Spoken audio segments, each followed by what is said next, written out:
Okay, so good afternoon, everyone. Today we are going to learn preschool education. Preschool education क्या होता है? Preschool education एक programme है जिसमें 3 या 4 साल के बच्चे एनरोल होते हैं और ये प्रोफेशनल्स के साथ मतलब कोई जो ट्रेन प्रोफेशनल्स होते हैं वो इसे चलाते हैं, ठीक है।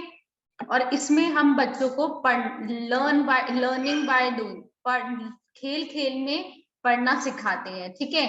तो ये है प्री स्कूल की डेफिनेशन। अब हम पढ़ते हैं प्री स्कूल के ऑब्जेक्टिव क्या होते हैं, ठीक है। प्री स्कूल के ऑब्जेक्टिव क्या है? ऑब्जेक्टिव को हम बोलते हैं उद्देश्य, ठीक है। हिंदी में उद्देश्य कहा जाता है। इसके अंदर बच्चों को एक हेल्दियर इन्वायरमेंट मिलता है। आपने देखा होगा प्री स्कूल के अंदर बच्चों के लिए बहुत सारी चीजें होती हैं, उनकी मेडिकल फैसिलिटीज होती है, उनको हर चीज को एक्सपोजर, कुछ बहुत सारी चीजें वहां पर एरियाज बनाए जाते हैं, जैसे छोटे छोटे ये डॉल कॉर्नर्स हो गया, रीडिंग कॉर्नर्स हो गया, टॉयज कॉर्नर्स हो गए, जिससे बच्चे अपने आप को मतलब एक्सप्लोर करते हैं कि हाँ ये टॉय मेरे घर पर है, ये चीज मैंने देखी हुई है, ये दिस इज द एनिमल, ये मैंने देखा है, ठीक है। वो एक तो फ्रेंड्स बनाना सीखते हैं। प्री स्कूल में आपने देखा होगा बच्चे फ्रेंड्स बनाना भी सीखते हैं, ठीक है। उसके बाद है वो बच्चे को प्रॉपरली तैयार करते हैं फर्स्ट स्टैंडर्ड में जाने के लिए। सबसे इम्पोर्टेंट चीज यही होती है प्री स्कूल में कि वो बच्चे को प्रिपेयर करते हैं फर्स्ट स्टैंडर्ड की क्लास में जाने के लिए, ठीक है। अब बात आती है कि मैम प्री स्कूल मेथड पढ़ाया कैसे जाता है। सबसे बड़ी बात यही ना, सबसे पहला जो मेथड होता है प्री स्कूल में पढ़ाने का, दैट इज प्ले। खेल खेल के पढ़ना सिखाना।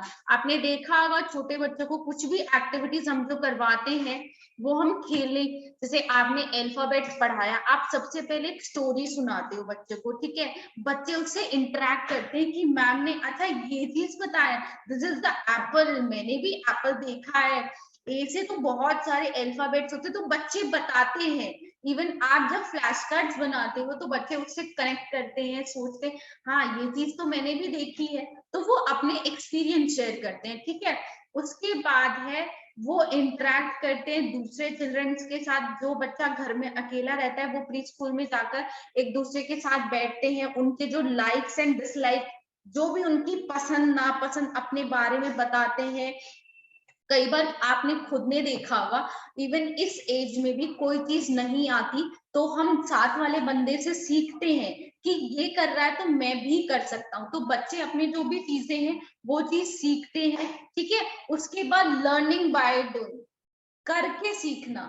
ये नहीं सब कुछ एकदम से आता है, जब तक वो खुद करके नहीं देखेगा उसे नहीं आएगा, ठीक है। तो ये मेथड होता है पॉजिटिव कम्युनिकेशन। प्री स्कूल में सबसे बेस्ट स्टेप ये होता है तरीका पढ़ाने का कि पॉजिटिव, कभी भी टीचर को रूड नहीं होना बच्चे के साथ, कभी भी, ना तो उनके साथ ना उनके पेरेंट्स के साथ, किसी भी चीज को लेकर नहीं। क्योंकि देखो वो बच्चा बहुत छोटा है, आप जिस तरह से उसको ढालोगे, कहते हैं ना एक छोटा बच्चे को चिकनी मिट्टी की तरह होता है, आप जिस शेप में उसे ढालोगे वो उसी तरह का बन जाएगा। अगर आप उसके साथ गुस्से में बात करोगे तो ऑब्वियसली वो कहीं ना कहीं चुप, जो बच्चा, जैसे मान लो टीचर्स डांट देते हैं तो बच्चे घर जाके कंप्लेन करते हैं कि मेरी मैम ने तो आज मुझे डांटा, मैं नहीं बात करूंगा उस मैम से। आपने देखी होंगी आजकल वीडियोस कितनी वायरल हो रखी हैं, बच्चे नाराज होते हैं, बच्चे टीचर्स को मनाते हैं, तो मतलब ऐसी चीजें भी नहीं करनी चाहिए, ठीक है। तो ये है प्री स्कूल एजुकेशन का ऑब्जेक्टिव। और जो मैथड्स होते हैं, पहला मैथड है प्ले, ठीक है। प्ले से हम बच्चों को प्री स्कूल में पढ़ाते हैं इंटरेक्शन कराना, एक दूसरे की केयर करना, कि अगर उसने खाना नहीं खाया है तो मैं उसकी हेल्प कर देता। दोस्त होते हैं तो ऑब्वियसली एक दूसरे का शेयर करके खाना खाते हैं। Third is learning by doing, ठीक है, करके सीखना। And fourth is positive communication, ठीक है। अगर जरूरत है तो लिख लेना, बाकी ऐसा कुछ नहीं है, ठीक है। हाँ बट सुनो कि ये चीज होती क्या क्या है, ठीक है। प्री स्कूल का मतलब क्या होता है? अब ये एक प्रोग्राम होता है, देखो अब मैं इसके बारे में आपको बताती हूँ, ठीक है। जो ये प्रोग्राम है जिसे मतलब जहां पर ये रन हो रहा है, जैसे अर्ली चाइल्डहुड केयर एजुकेशन हो गया, जो 3 से 5 या 4.5 साल के बच्चों को प्री स्कूल एज के बच्चे कहा जाता है, उन्हें प्री स्कूलर भी कहा जाता है, ठीक है। अब हम ये पढ़ते हैं कि इनका क्या कोर्स होता है, मतलब इनके में हम कैसे पढ़ाते हैं, कितने घंटे तक पढ़ाना होता है। ठीक है, ECCE early childhood care education. ठीक है, इसकी फुल फॉर्म है early childhood care and education. Okay, इसमें बच्चों को सिर्फ 3 या 4 घंटे का ही होता है, उससे ज्यादा किसी स्कूल में नहीं पढ़ाया जाता। आपने देखा होगा बच्चे 9 से 12 पढ़ के आते हैं, बाकी कम जो उनका आने जाने का टाइम है वो मत गिनो, जो बेसिकली टाइम होता है दैट इज 9 to 12 o'clock। ठीक है, इतना ही होता है।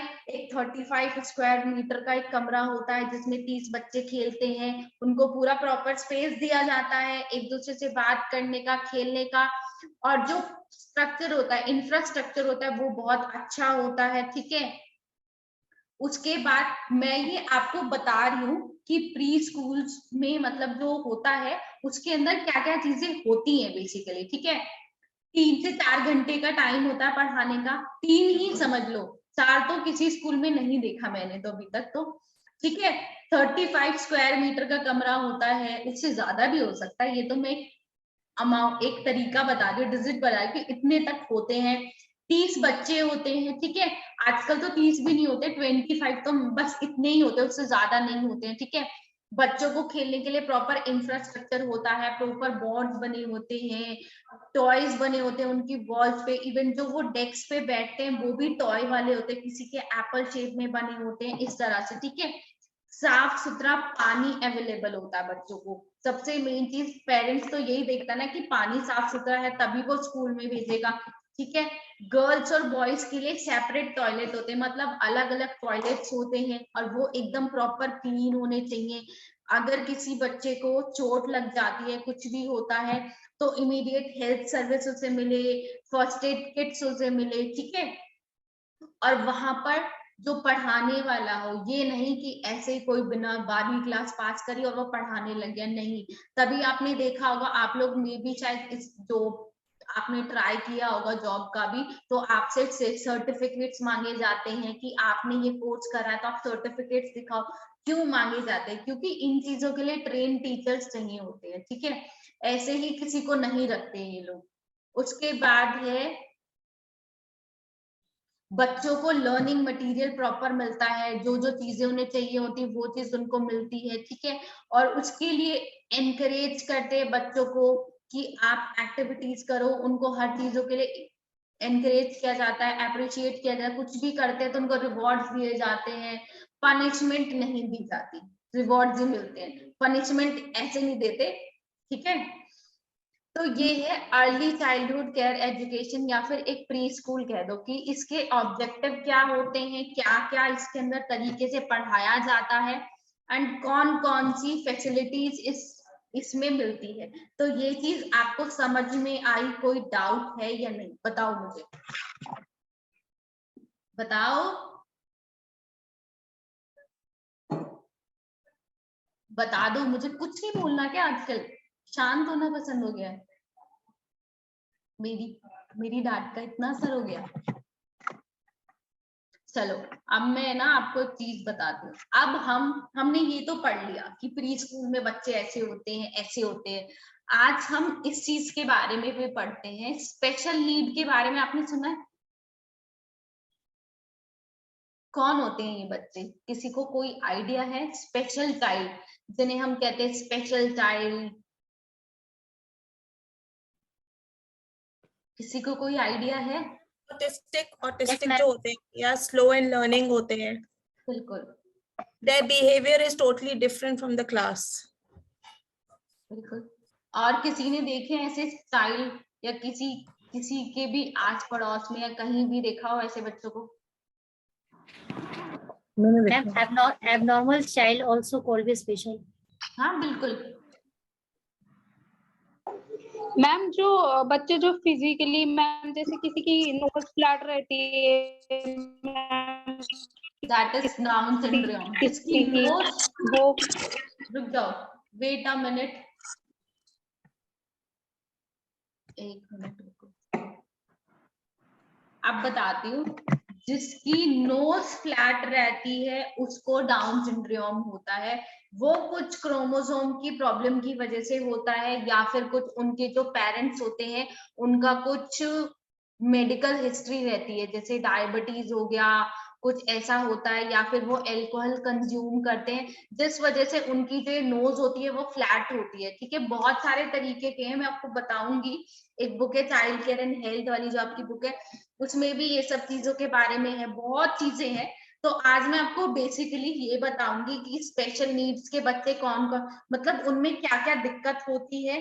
ठीक है, तो सबसे पहले लिखो, टॉपिक है टाइप्स ऑफ इम्पेयरमेंट, मतलब कौन कौन से तरीके की दिक्कतें होती हैं बच्चों में। ठीक है, सबसे पहली इम्पेयरमेंट है दैट इज विजुअल इम्पेयरमेंट, मतलब हमारी आईज से रिलेटेड। ठीक है,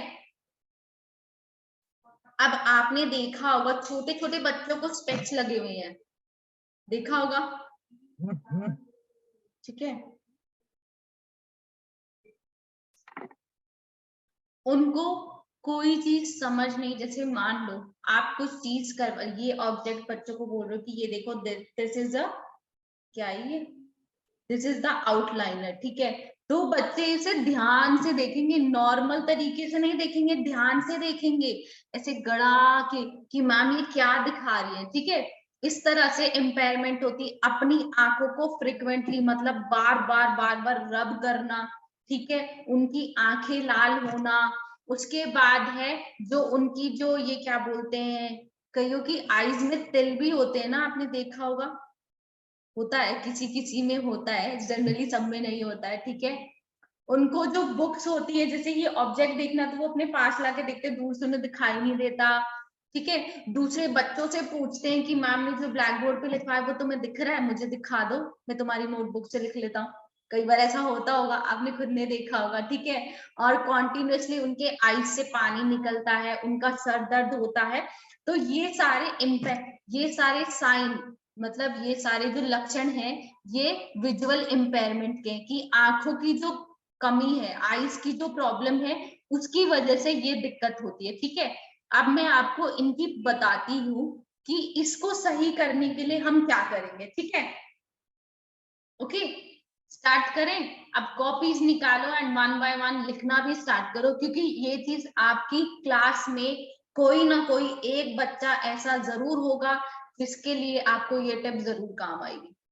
क्या पता किसी को दिक्कत हो, किसी को नहीं दिखता हो, तो आपको मैं ये चीज बता दूंगी, तो एटलीस्ट आप ये तो रहोगे कि हाँ मैम ने ये बताया था, तो शायद हम ये कर सकते हैं। ठीक है, जिस बच्चे को ऑब्जेक्ट को ध्यान से देखना पड़ता है, उसके लिए आप क्या करो, आप उसको सबसे पहले फ्रंट रो में बिठाओ, सबसे आगे और फ्रंट रो में। अब आप मैम अब ये बोलोगे कि मैडम दिखता तो बहुत बच्चों को नहीं है, सब बच्चे जिद करेंगे मैडम आगे आगे आगे, तो आपको थोड़ा बड़ा भी लिखना है। ठीक है, पॉसिबल हो जितना आप बच्चों को अपने पास बिठाओ, सामने बिठाओ, और जो चीज आप लिख रहे हो उसके लिए आप audio aids in the sense, जैसे आप लोग स्पीकर का यूज करें। ठीक है, आप अपने जो भी ऑडियोज हैं, गाने हैं, वो सब वीडियो ना दिखाकर ऑडियो सुनाओ, ताकि बच्चे अच्छे से उन्हें सुन पाए और जो भी चीजें वो चीज समझ पाए। ठीक है, उसके बाद है, आप जैसे मान लो आप नॉर्मल जैसे पढ़ा रहे हो, ठीक है, तो आप जैसे एक ही लैंग्वेज में बात करो, नहीं, एक लैंग्वेज में बात नहीं करनी, और भी लैंग्वेजेस में बात करो, ताकि बच्चों को पता चले। थोड़े थोड़े क्लूज दो कि आप पढ़ा क्या रहे हो साथ साथ में, क्योंकि कई बार क्या होता है बच्चों को दिखाई नहीं देता, तो वो पूछते मैम ये क्या है, तो आप साथ साथ में उन्हें बताते जाओ। ठीक है, उसके बाद है 3D एड्स नहीं होते हैं, आपकी मैडम बनवाएंगी, मैं तो सिर्फ बता ही रही हूँ। 3D एड्स का यूज करो। एड्स मतलब जो आप पढ़ाते हो, जो भी फ्लैश कार्ड होगा, ये सब चीजें, तो ये 3D में बनाओ, ताकि बच्चे को देखने में कोई प्रॉब्लम ना हो। ठीक है, उसके बाद है, ये नहीं कि आप बच्चे को जो इंस्ट्रक्शन दे रहे हो वो आपको ही नहीं पता कि आप क्या बता रहे हो, एकदम साफ होना चाहिए, एग्जैक्ट क्लियर वर्ड्स में बोलना है। ये नहीं पहले एक लाइन बोली फिर दूसरी लाइन कुछ और बोल दी, ताकि बच्चे को समझ में आए कि मैम ने बोला है कि हमें ए बनाना है, आपका सिर्फ ये रहना चाहिए, क्लियर वर्ड्स में बोलना है कि हाँ आपको सिर्फ यही काम करना है आज हम, और ये नहीं कि आपने एक बार बता दिया आज हम ए बना रहे, ए अल्फाबेट कर रहे, आप बार बार बीच में बोलते जाओ, क्योंकि हर बच्चा एक जैसा नहीं होता। तो आप बताओगे कि आज हम ए अल्फाबेट बना रहे, A for Apple, A for aeroplane, इस तरह से बच्चों को बार बार याद दिलाते जाओ कि हम क्या कर रहे हैं, ठीक है। उसके बाद है जैसे आप कुछ भी पढ़ाते, ए फॉर अल्फाबेट पढ़ा रहे, सॉरी ए फॉर एप्पल पढ़ा रहे हो, तो आप उसको थोड़ा लाउड बोले, टीचर की आवाज एकदम लाउड होनी चाहिए कि लास्ट में बैठा, कोने में बैठा हो बच्चे को भी सुनाई दे कि आप क्या बोल रहे हो, मुंह में मत बोलो।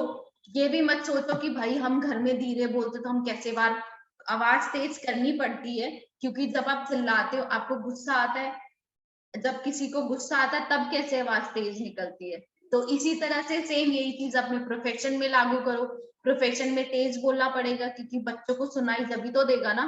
उसके बाद है किसी भी उसके दोस्त को बोल दो कि इसकी हेल्प कर दे, इस तरह से भी आप उनको बोल सकते हो, और आप मतलब साउंड्स का यूज कर सकते हो बच्चों के लिए, ठीक है। तो इस तरह से आप कर सकते हो, ये सारी चीजें हैं स्ट्रैटेजीज। ओके, बोलो बोलो भूमि, अनम्यूट कीजिए। But ma'am, some children they don't even sit in class who are special children. They keep उनकी running around in the class. आपको कुछ ऐसी एक्सरसाइज करानी चाहिए जिससे बच्चों की जो एनर्जी है वो डाउन हो जाए, फिर वो आराम से बैठ जाते हैं। ये जैसे मान लो आप बार बार, जैसे ये चीज होती है ना, बॉल है फॉर एग्जाम्पल, ये बॉल है, आप इसको बार बार ऐसे अप डाउन करवाते जाओ, उससे बार बार फेंकते जाओ, थ्रो करो और कैच करने के लिए बोलो, इस तरह से आप करोगे।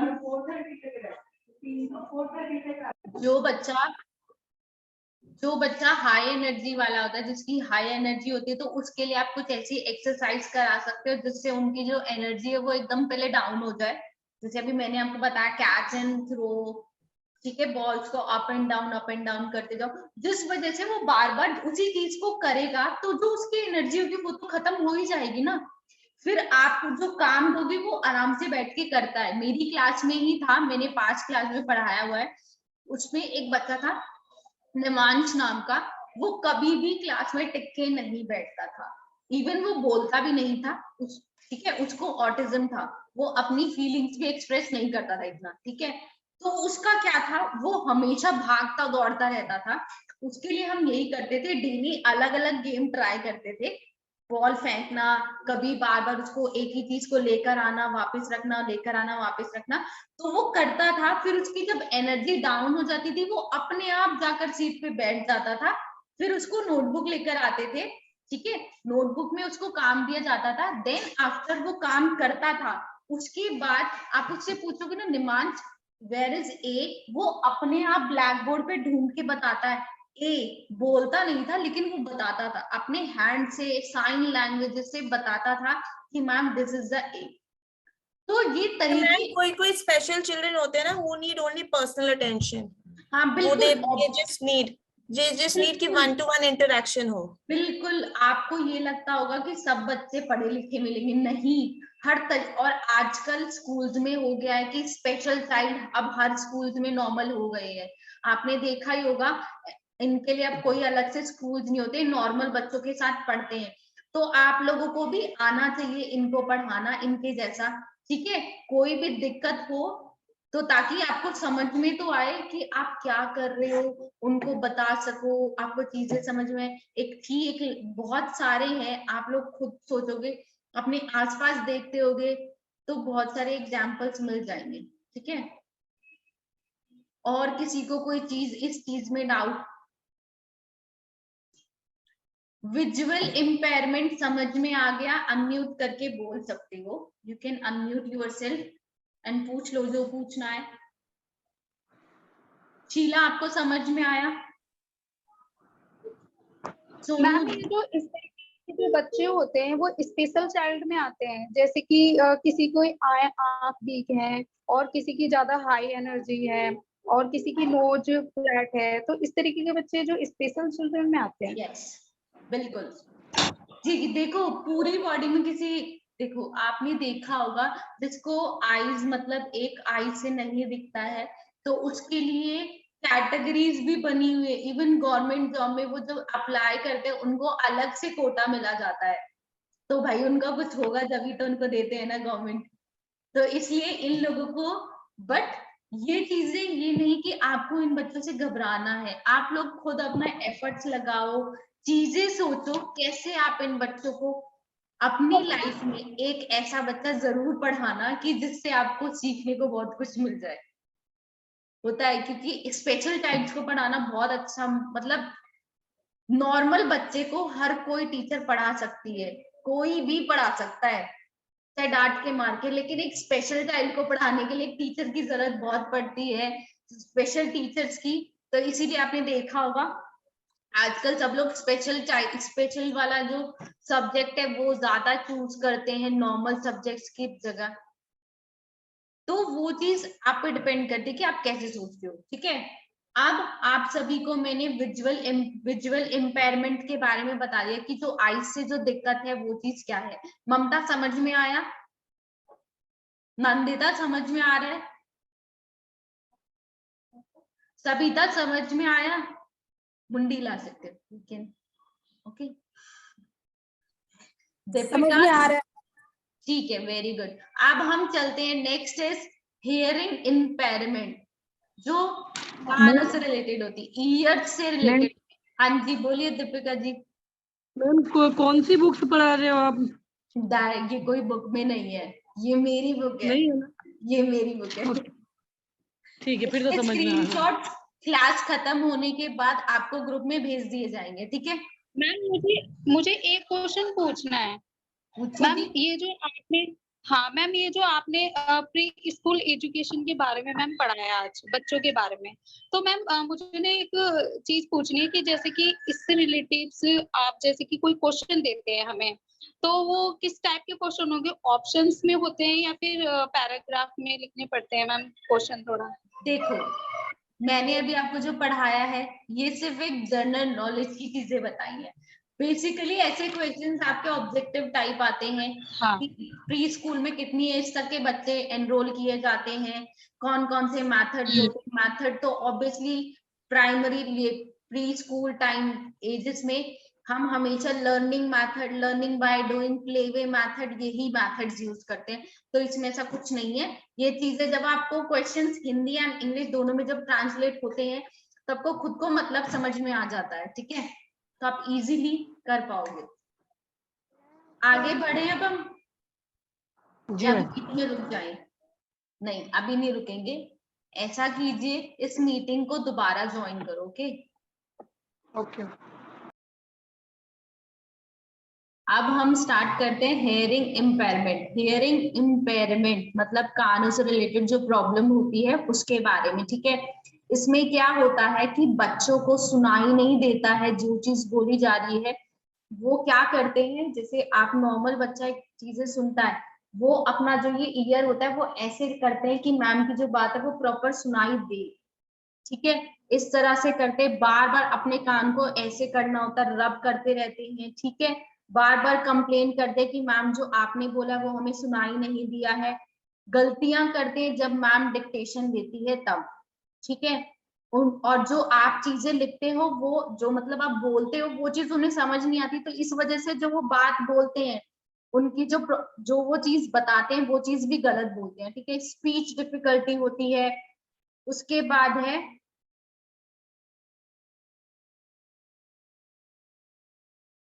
जब टीचर पढ़ाती है, हम लोग तो टीचर को देखते नॉर्मल कानों से सुनकर लिखते जाते हैं। जैसे मैं बोल रही हूँ तो तुम लोग कानों से सुन रहे हो, लिख रहे हो ना। लेकिन कई बार जिसको हेयरिंग इम्पेयरमेंट होती वो क्या करता है, मैम का फेस देखता है कि जो मैम जो वर्डिंग्स बोल रही है, जो लिपसिंग कर रही है, उससे मैं समझ पाऊं जो मैम बोलना चाहती है। ठीक है, तो इस तरह की दिक्कतें हेयरिंग इम्पेयरमेंट वाले स्टूडेंट्स को होती है। ठीक है, अब हम इनके लिए क्या क्या स्ट्रैटेजीज, क्या क्या चीजें कर सकते हैं, अब उसके बारे में करते हैं। ठीक है, सबसे पहले आप बच्चे को ऑब्वियसली पहली रो में बिठा दो, बट ऐसा पॉसिबल नहीं होता। सब बच्चे बोलेंगे मैम मुझे सुनाई नहीं दे रहा।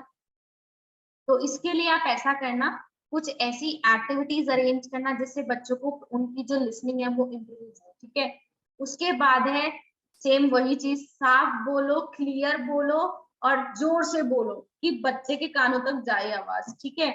उसके बाद है बच्चों को बोलो, जब मैं पढ़ा, जैसे मान लो आप पढ़ा रहे हो तो आप बच्चों को बोलो कि आप मेरी लिप्स ऑब्जर्व करो, जो मैं बोलना चाहती हूँ वो चीज आप समझ पा रहे हो नहीं पा रहे हो, ठीक है। और बच्चे को, जिस बच्चे को समझ नहीं आ रहा है उसको पॉसिबल हो जितना उससे बार बार जोर से बोल के लिपसिंग करके उसे समझाओ, क्योंकि आपने देखा होगा बच्चे को साइड में नहीं रख सकते ना, ऐसे बच्चे फिर वो फील करते हैं कि मैम तो हमें कुछ समझ ही नहीं रही है, हमारे पर ध्यान नहीं दे रही है, तो इस तरह की चीजें नहीं करनी है, ठीक है। उसके बाद है क्लास के अंदर जो ये डिस्टरबेंस होता है, जैसे बच्चे शोर मचाते हैं, ये सब चीजें कम से कम हो, क्योंकि उससे भी जो ईयर्स है उन पे इफेक्ट पड़ता है। इवन डॉक्टर्स कहते हैं ना, जो हम 1 घंटे से ज्यादा लाउड ईयरफोन कान में लगाकर ईयरफोन सुनते हैं तो वो भी हानिकारक होता है, तो इसी तरह से बच्चों के लिए भी डिफिकल्ट होता है, तो ये चीजें। उसके बाद है अपना जो पढ़ाते टाइम फ्लैश कार्ड्स का यूज करो, चार्ट्स का यूज करो, ठीक है, डेमोन्स्ट्रेशन देते टाइम। उसके बाद है बच्चों को बोलो, इवन जो आप पढ़ा रहे हो वो चीज एक्शन के साथ बोलो। छोटे बच्चे हैं, अब कथा बहुत, ये तो है नहीं कि आप बहुत बड़ी स्टोरी सुना रहे हो कि आपको स्टोरीज में भी एक्शंस करने पड़ते हैं, कि उसने खाना खाया, पानी पिया, इस तरह के एक्शंस भी आप कर सकते हो, ठीक है। उसके बाद है ड्रिल्स करा सकते हो, प्रैक्टिस करवा सकते हो, जैसे बच्चे को मान लो एकदम फटाफट से कि जल्दी से सारे खड़े हो जाओ, तो बच्चे एक दूसरे को देखकर देखेंगे कि क्या कर रहे हैं, ठीक है। इस तरह से भी आप बच्चों को करवा सकते हो क्लास में, ओके। तो समझ में आया, हियरिंग इम्पेयरमेंट ज्यादा इसमें कुछ नहीं होता, ठीक है।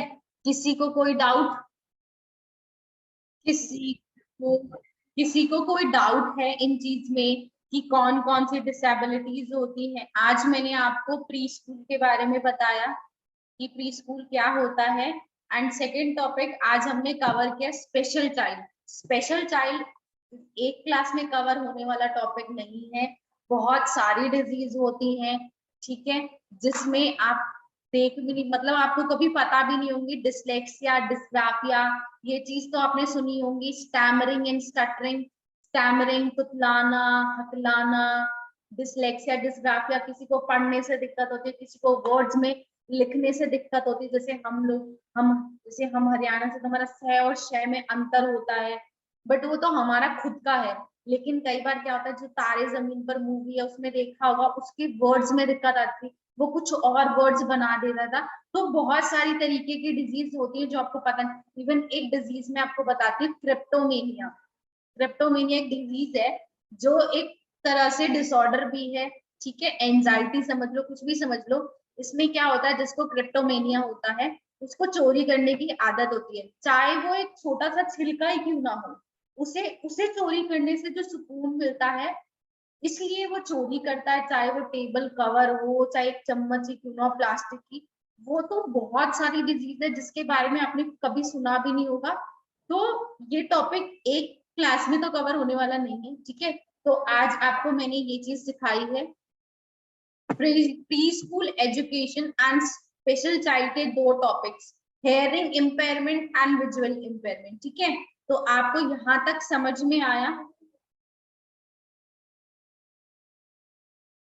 ओके, तो इसका अब हम नेक्स्ट क्लास में कंटिन्यू करेंगे, ओके। आगे पेजेस बढ़ाते हैं, पैटर्न बुकलेट बनाते हैं आज हम, ठीक है।